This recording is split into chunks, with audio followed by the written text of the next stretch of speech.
If you want to get better, you've got to stop thinking about turning your shoulders. You turn your shoulders, you tend to come up and out of the shot. So common problems in golf.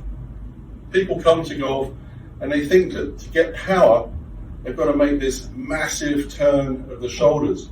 So when we see golfers on television, we see the professionals swinging the club, we see them building up this tremendous power by making this pivot in action, which helps add speed to the swing. The pivot doesn't come from the shoulders.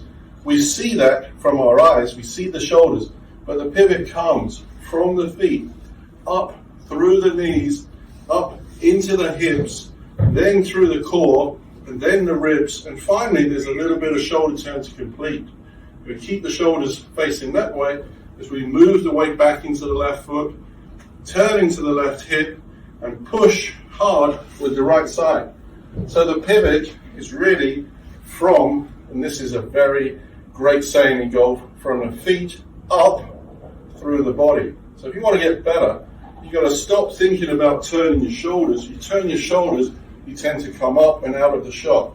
You've got to start to think about how to use your feet to create the pivot, to create extra power into the swing. So over the ball, get down into your feet, start the swing from your feet, up through your knees, up through your tummy, your core, up through your back, and then hit the ball and look forward. It's the foot action that creates the pivot. So look at me from behind. This is the movement that we're trying to create.